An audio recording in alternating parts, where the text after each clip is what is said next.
we're checking out how random things are made, and the first thing we're gonna look at is how Legos are made. Begins life as tiny granules of plastic. Most Legos come from Denmark. Love to see it. So it looked like the Legos are going through these pipes to be sent off to wherever they need to be go to like actually make the whatever's being made. In this hall, there are over 1,000 machines making the 1,000? bricks 24 hours a day. But there's not a single person in sight. The machines melt the granules at 232 degrees Celsius, shape them, cool them down, okay, and then spit them out into the containers below. And no human is needed. In 10 seconds. That means the person who created this, since there's no human needed, has to be making a bag. It's Lego to make 1.7 million bricks every hour. 1.7 mil an hour. They are producing 15 billion Lego bricks a year. Do we need that many Legos? Like, let's be for real. Do we actually need that many? The factory is almost completely automated. So no human is needed at all. Got robotic things carrying carts and whatnot. Got robot delivery. We don't need a human in this factory whatsoever. They got everything locked down. Now the crates are going to their shelves. Still no person in sight needing to do anything. We got to see our first human. The world of Lego is populated with all kinds of tiny people. Look at all those Lego heads, bro. For what? We don't need that many Lego heads. Okay, this machine is spitting out 15,000 heads an hour for whatever reason. I guess we need that many heads. Now this thing is giving the heads Smiles faces. for the good guys, scowls for the baddies. Bro, now this is where I think they're just starting to form all the Legos together. The heads, legs, the eye patches, hats. Oh, see, okay, here's the other parts that they're trying to put all together so they could combine everything. We saw one human. That's ridiculous. That thing is blasting out all like the school uniforms that are like turned backwards. You see that? You see that? Beautiful system. Hey, look, it's Harry Potter. This guy's whole job is just combining different bricks, bro. Like he has to just sit in front of bricks and combine a bunch of different things. I know it gets to a point where he's looking at these bricks and his eyes are going numb. He's giving himself color blindness because he's just looking at these bricks over and over again. With just 6 regular bricks, there are over 900 million combinations. So he's got no excuses for drawing a blank. They just have one person in here. So you're telling me there's just 2 people. Oh, nope, 3 people. We have this person collecting whatever. We have that one person putting the Legos in the bin. And then we have the guy who just creates some random things. I know their profit margins are crazy, bro. They're paying no employees practically. 120 full-time designers work in warehouses to create everything and anything they can conjure up in their Lego-driven minds. Okay, so that singular guy, it was actually wrong. That singular guy makes like smaller sets. They use like a few people, but like the bigger sets, they use 120 people. Like you see this lion right here, probably from Lion King. Simba, probably, maybe, probably not. You know, lions typically have manes, male lions. Regardless, that was probably one of the 120 plushest people trying to create some. The pyramid was tricky to build.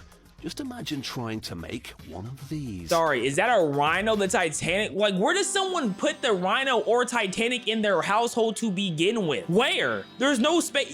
Like, that's literally exclusively for rich people. I'm talking 5,000-6,000 square feet in their homes. That's the only way you get that Titanic anywhere. With thousands of bricks being used for each model. They said some of these, it takes like months to create. That's crazy. Now we're about to see how rubber bands are made. That looked like a whole bunch of foreskin. Okay, so it's going through this, they have the rolls of rubber bands and they're getting squished and now they're getting, not stroked. Oh, they're getting process generates heat, which softens the rubber, making it easier to form into dough. Okay. So now that's freshly dough that's just been kneaded. Out rubber dough chunks. A giant rolling pin transforms the dough into wide, thin pieces. Yeah, be careful with your fingers, man. Be careful with your fingers. Don't get them caught. Don't get them caught. Slices the strips and bundles them. In this form, it will be easier to control the weight of the rubber in relation to chemicals that are added next. Okay, thank you, nerd man. I need roll you. The rubber with a precise amount of sulfur and other chemicals. Okay, so because of the strengthening of the chemicals and whatnot, you probably don't want to eat the rubber. Okay, I know how many of y'all are not the brightest of beings, so I know y'all might be going out there eating the rubber. Don't eat the rubber. They then roll the rubber very thin. if we're at a point that looks like A worker foreskin. twists Yes. and cuts it into small bundles That that looks fit into the disgusting. opening of an extruding machine. It forces the still warm and malleable rubber through dies to shape it into long, hollow tubes. Ooh, look at that rubber go. Cool down in a trough of water, Look like and they feces. deflate as the injected air dissipates. These aluminum poles will serve as molds for the tubes during curing. I don't even know the last time I used a rubber band. I don't need a rubber band. The Now worker hair bows or slides the something tubes else. onto the molds. Slide on just like a condom, real smooth. I need to relax. They load the tubes into a steam oven, and the intense heat vulcanizes the rubber to boost its tensile Vulcanizes. strength and elasticity. I never heard the word vulcanize be used. I'm gonna be honest. Vulcanize? This is the first. Okay, they teaching me something here. Out of the oven, workers inject air between the tubes and the molds, making it Where easier they to peel injecting the the now air at? vulcanized tubes off. Where are they injecting the air at though? Like I want to see it. Where's the injection? They rinse the rubber tubes to remove talcum powder residue. There's so much that the water turns milky white. And see, someone like me would accidentally They drink hang it the just for rubber the tubes fun. to drain away. With the tubes moistened, the next operation will run more smoothly. Oh yeah, you go, you moist. You Oh, feed that several looks tubes at once kind to of a nasty, bro. Let's do a little look at Several that. tubes at That look kind of once to a yuck. And then see how it's leaking out the rubber. rotating blade which carves them. This Be creates careful with your elastic fingers, bands man. that are Oh, exactly you the same kind of width. close with your In fingers. this case, that's 1.5 millimeters, an average thickness for a rubber band. 1.5 millimeters? That's thick, man. That's real With thick. this system, they can cut 500,000 rubber bands in an hour. Do we need that many rubber bands? 500,000 an It doesn't hour? take long for the inventory to pile up. Who monopolized the rubber band necessityism? Like, who has control of the rubber bands? Who producing? Because there's no way there's 10,000 brands of rubber bands. All right, there has to be like 2 or 3 brands. No way rubber bands are that produced by wide organizations wide. Next up, we're checking out how paper clips are made. This wire serves as the foundation for every paperclip. Like that wire The specifically? steel is carefully selected for its strength and flexibility. Okay, look at Step that wire 2, go. wire straightening. Okay. The coil undergoes a meticulous straightening process to ensure uniformity. This step is crucial for producing consistently shaped paper clips. I can't remember the last time I properly used a paper clip. Every single paper clip I ever have, I bit and contorted in the dumbest of ways and then just threw it away. I have never properly used a paper clip. Precision cutting machines then snip the straightened wire into Okay. individual lengths, each one destined to become a single Oh, that's paper kind of, clip. oh. Step 4, Okay, forming the ooh. loop. The cut pieces are transformed into the One iconic hit, double two loop double shape hit, of a paper clip. double. Who made that? Automated machines Who made that? That's carefully kind of cool bend to the wire watch. into this recognizable form with speed and Boom, precision. boom, boom, boom, boom. Step 5, Bump. shaping. Next, Shaping? the paper I thought it was clips shaped. undergo shaping processes to fine-tune their dimensions and ensure they meet the industry standards for size and shape. How many different paper clip Step brands 6, are there? polishing. Oh, To yeah, give you have to the make paper sure the clips clips a look smooth good. finish, they You go have through to a make sure they polishing look phase. good. This not only enhances their appearance, but also removes any sharp edges. Hey, look, if y'all paper clips are not shiny silver, you got off-brand paper clips. You need to go to the factory and complain to them themselves, because paper clips should not be anything but the brightest, beautifulest necessity of silver. And if you ever use a paper clip properly, you probably too old. You gotta be like 40. That's the only people I can imagine properly using paper clips. I don't even use paper for real. Now we're about to see how American footballs are made. They start with cowhide. Cowhide, Footballs okay. are traditionally made of this leather because it wears well over time. It sure does. With Oh, the I die, love me the football. worker cuts out the 4 sections that make up the ball's skin. Oh yeah. RIP to all the cows that we had to use the A hides stamping of. machine then brands the skin with the company logo. A seamster sews cotton and vinyl linings onto all 4 sections. Oh, look at them. Oh, look at that lining. Oh, she real smooth with it. These 4 white lines will form 2 stripes when the sections come together. This is purely aesthetic. That at least we know. Because sometimes you ever look at like a piece of equipment, and you're just like, why does it look like that? Is there any purpose? Like the basketball, why is it orange? Like there's a lot of colors. Why couldn't the ball be blue? Or were we not progressive enough at the time for men to be playing with the pink ball? I'm just saying. I'm asking all the real questions that we all want to know. We all want to see LeBron James with a pink basketball in his hand. I'm just keeping it a buck. They make 8 holes in the top sections for laces. See how much manual labor is being used for this compared to Legos? Like, the lady's actually actively moving. I don't know. I wonder if they're still actively using real people to do this. They probably found a way to like automate this completely. But Legos, they said F human effort. Y'all can use y'all creativity, but for all the actual work, we're gonna leave it to the robots. You know what I'm saying? Which, you know, it kind of sounds a little valid. You know, let the creativity flow through the humans and then just tell the robots what to do. I mean, I'm not mad at it. I'm just seeing the contrast. There's no way they do this for every football, bro. There's no way they haven't got a robot to do this yet. This keeps the ball from being bumpy when they stretch the skin over the bladder. The bladder. Like the bladder of the cow? Or is there a part of the football called the bladder? Whose bladder are we talking about? Why are we talking about bladder? You're a freak. You're questionable. Whose bladder? A concave press flattens the seams at the tips. This will also keep the ball smooth when they inflate it. The worker places it on a metal bar. There's definitely a better way to do this. That don't even look efficient. The bladder is made of polyurethane, a type of plastic. What? After squeezing the bladder inside the skin, a worker snips off the end of the air valve to keep it No, out of the he way. snipped the tip of the bladder. No. It's a whole lot of manual labor. They probably haven't found a way to like, I have not looked at no shoe factory, but this is probably how a shoe factory works too. So I guess we just haven't progressed that much with technology. But I'm just shocked. I would have figured we have by this point. That's why you shouldn't jump to conclusions. Next, workers temporarily overinflate the balls. Steel molds surround them to ensure they'll assume the correct shape. Finally, the factory inspects the ball. Like, I refuse to believe they put all this effort into it, because every single time I got a ball from Dick's, it was always deflated. And honestly, I'm not used to getting anything deflated from Dick's. Usually they're fully stiff and they're fully plumped, ready to play with from the get-go, especially if I'm going there. Like, normally, like when I'm around the balls, they're normally plump. But for some reason at Dick's specifically, they be having soft balls. A ball must weigh no more than 15 ounces. Okay. It should measure 21.5 inches. Nah, they're not this specific, and bro. 28 inches around both ends. I bought a lot of balls in my life, and I promise you they all felt different. After Come on a now. 5-day manufacturing process, these balls are ready for the field. They probably do this for like professional balls, but the balls you getting at Dick's, that's not what they balls look like. Now, this next video is not exactly how water bottles are created, but it is how the silicone water bottles are formed. Don't know what type of contraption I'm looking at, but you lay that thing down, boy. Okay, it's gonna go down and then it's gonna squish together and then it's gonna mold, and it's like they're a happy family. Okay, whatever that machine is, whatever. How long did that take? How long was it in there? What brand is this? Oh, I don't like those. I don't. Are y'all buying that bottle?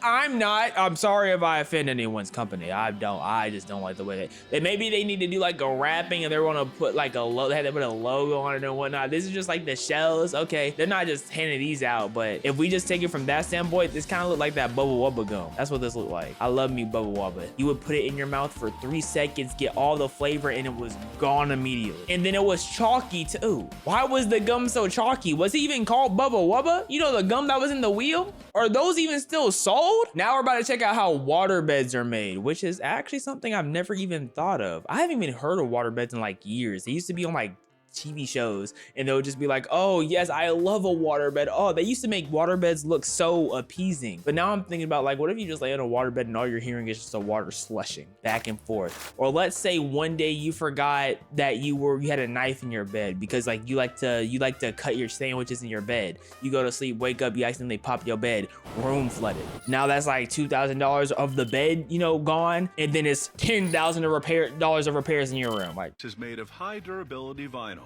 okay. It arrives at the waterbed factory Vinyl like in a giant fence. rolls, which workers feed into a conditioning machine. Conditioner. At a speed of 1 yard per minute, the Wait, machine is heats it the 4C vinyl to rolls? 100 degrees Fahrenheit. This pre-shrinks the material, Okay. ensuring the mattress won't contract over time. Oh, that looks clean. Next, computer-guided machines cut out the mattress's top and bottom pieces. Okay. Die cutters stamp out the smaller and simpler corner and valve-related pieces. Then workers lay the top Human piece effort. on Love a to see wooden it. pattern mold. Applying this pattern makes the vinyl more flexible, enabling the mattress to better follow the form of the body. Good. That's The good. That's company good. won't reveal exactly how this cage device molds the pattern into the vinyl. Wow. Now, with a die, Wow. So they just trying to show us a little, but not everything. No one's buying water beds anyways. No, we can't show you our secret techniques. Bro, nobody cares anymore. You should have shared your techniques. Now look at you. Do y'all know anyone with the water bed? I don't think I even know anyone with the water bed. cut a hole in the top piece for the fill valve. After fitting the valve and cap to a piece of vinyl printed with product information, they lay on the top piece, then fuse the vinyl with a high-frequency welder.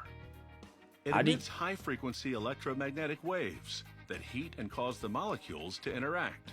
How do you get like a king water bed in a room, right? Because with some king beds, there's certain, like, I guess you could fit it through the door frame, but what if it gets pulled on the corner of the door and it pops? Or are they too tough for that? Or do they not even make water beds that big, so that's not a problem? You feel what I'm saying? Like, having a big water bed seems like a hassle. Water filled in that bed instead of like just styrofoam or whatever? Styrofoam? I don't know what's in the mattress. Imagine that, bro. Water is heavy. Next, the corners of the mattress. This is the most complex part of the process. Why? Because it requires making a very particular angle. Oh, that does look very particular. After fusing I could the do that. folds with the high-frequency welder, they slip each corner onto a rounded form. Oh yeah? Then close off the tip by welding on a circle of vinyl. Yeah, you don't want it sticking out the tip. This makes a rounded corner, which is far more durable than a pointed one. Yeah, round is so much better than something pointed.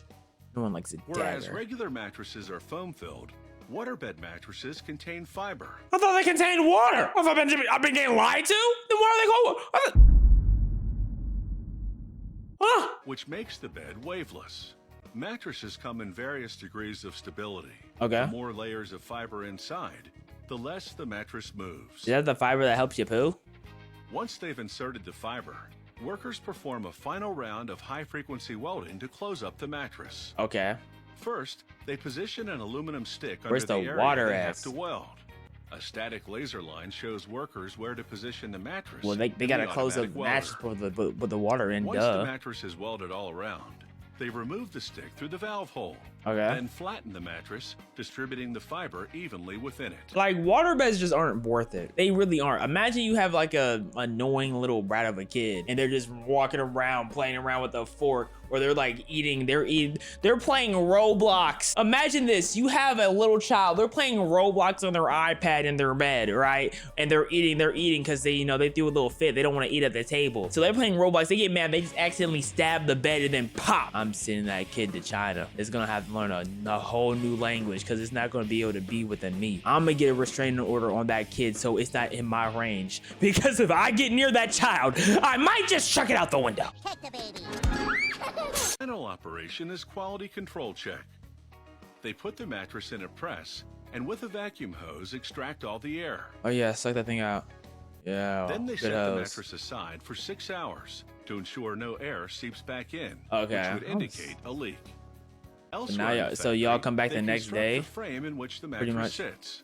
Oh, the the lower frame. part is made of PVC plastic, extruded into a stylish shape. Have they made BBC Workers plastic fuse yet? the frame I parts have with been regular welding. Weaking, bro. Goodness. Gotta go to camera mode on my phone just to tell myself something. Look, you're disgusting. What have you been talking about? Why is your hair so uneven? So you being disgusting and you being ugly. Huh. Choose a struggle. I'm sorry y'all had to witness that. Sometimes you have to look at the man in the mirror to get yourself straight. Melting, then pressing together the edges to bond them. This factory doesn't mass produce.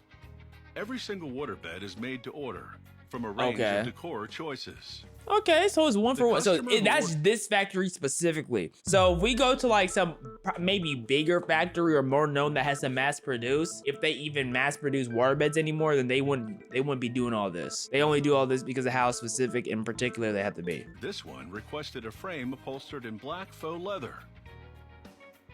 Faux leather. What's a faux?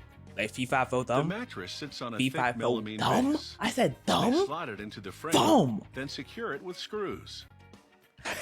The upper sides of the frame are made of upholstered foam, designed to be soft against the back of your legs when you sit on the side of the bed.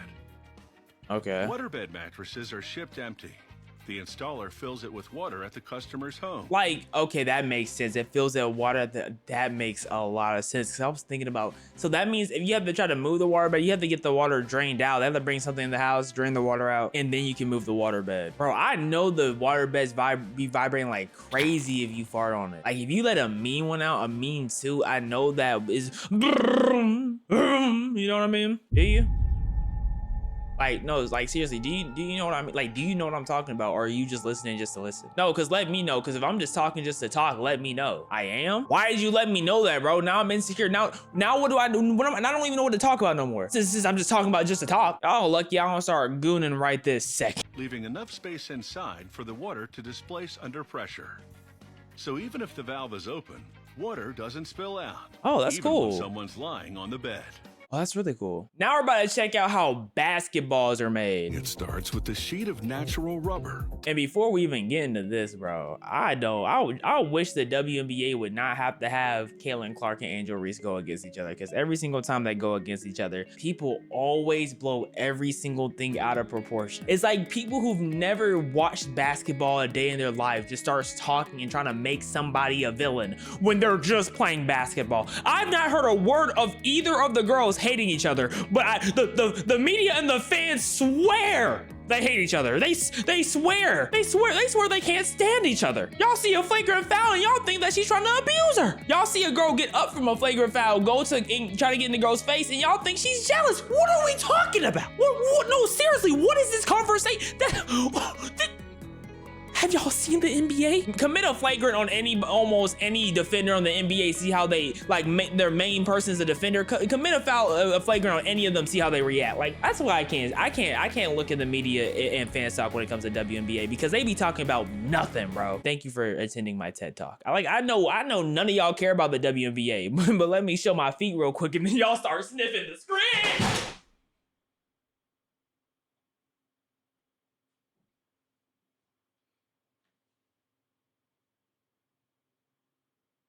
That's what I get for talking to him. I deserve it.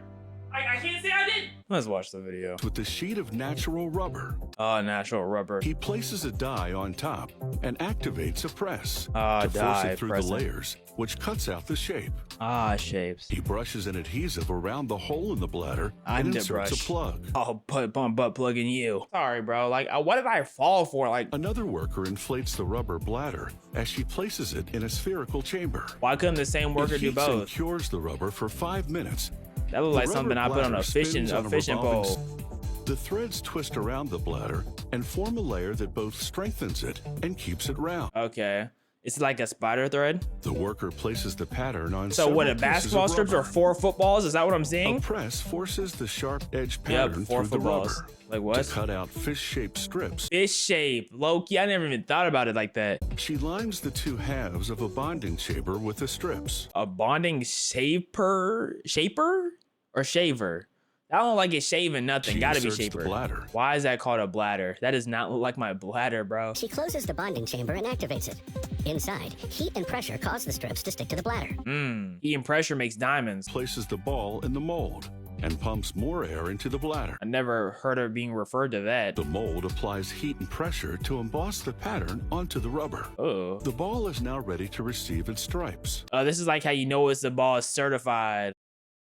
That's a certified basketball right there. Look at it. That looks so clean. I'm not gonna lie. Then mechanical fists squeeze the ball to deflate it. Okay, let's have a real conversation, bro. Is this ball consenting how many times it's getting stuck? Like, they've penetrated this ball at least 6 times throughout this process. I think the football had to get penetrated, what, once, maybe twice? Like, they are doing this ball dirty, bro. Y'all give it its stripes, and the first thing y'all do is suck it out of them. Like, a worker wraps it in plastic and ships it to the retailer. I can't recall ever getting a deflated basketball. If I ever got a basketball, in a couple of hours. I think every time I've gotten a basketball, like, it's already been inflated. Granted, a lot of times you have to inflate a little bit more because the air be getting out of that thing real fast. But most of the times the basketballs I get are inflated. Now, next up, we're about to be checking out something ancient, something that nobody uses anymore, but we all used to use all the time. We have strong attachments and strong feelings towards them. How wood pencils are actually made. I know. A wood pencil hasn't been used since 2005, but hey, we gotta still appreciate the history. Is 0.2 inches thick and 0.2. arrives Ooh, pre-cut that's in thick. slats of 7 by 2.5 inches. The slats pass under a giant cutting wheel. Someone say slat? It carves grooves that will become the channel down the middle that holds the lead. Okay. The next machine fills the grooves with glue, a special formulation that's slightly elastic.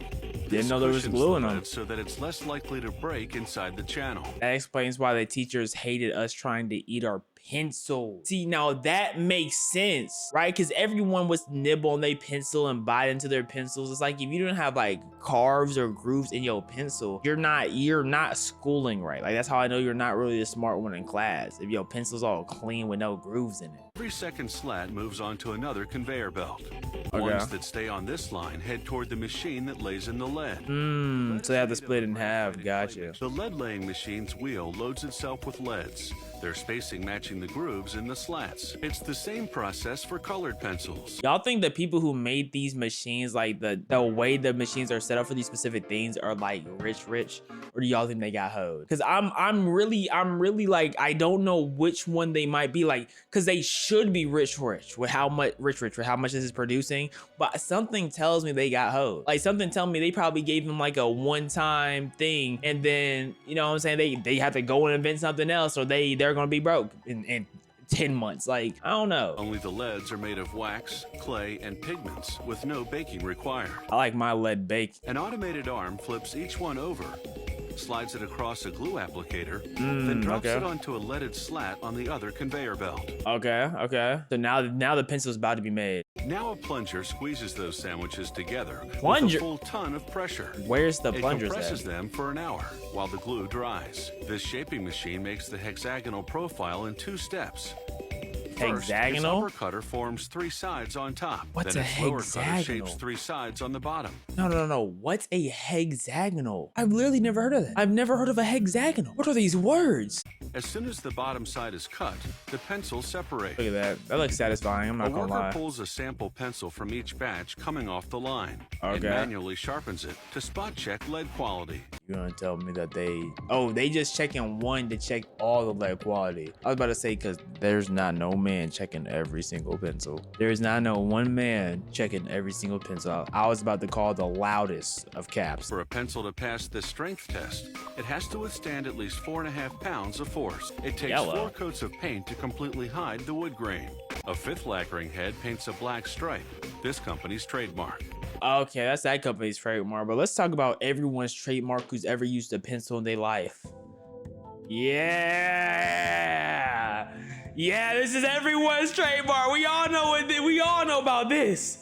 We all know about this. Yeah, you know what I'm saying? Used to do that all the time in school. Anything to not pay attention to class. Then a 6th head seals the paint job with Oh, a that's a transparent lacquer. crazy looking pencil. What are they producing for, the Steelers? Oh, The that rubber looks tip ooh, assembly machine. First, it squeezes the top of the pencil to Yeah? slide on an aluminum Oh, ferrule. this is clean. I like Then it this. inserts a rubber eraser into I the like ferrule's this. other end. European-style pencils have a painted cap instead. That's the why color they're indicating how ugly. They're hard the lead is. European. The final coat is a high-gloss lacquer. Huh? They got colored tips in Europea? I know. Yeah, I didn't know they colored their tips out there. Like, is this a colored tip? What tip are they coloring right now? I thought I was paying attention. I guess not, because I don't know what I'm looking at. Across a grinding drum for sharpening. Oh, this is kind of cool. I never heard no grinding drum. They're pointed perfection. Not perfection. Don't do that. Don't do that. I've gotten too many pencils that I had to sharpen after I got them immediately. Don't do that. Perfection is such a strong word. Granted, these are European, so they might be better. They might be worse, most likely worse. But come on now. Today's pencils sure have the right stuff. It's a learner's pencil. They sure do look right. Am I right? No, I'm left. Let me stop talking before I fall again. You know what I'm saying? That's one thing I've learned. I've learned that if you talk enough, you will fall. Now, what does that mean for you specifically? It means I love you.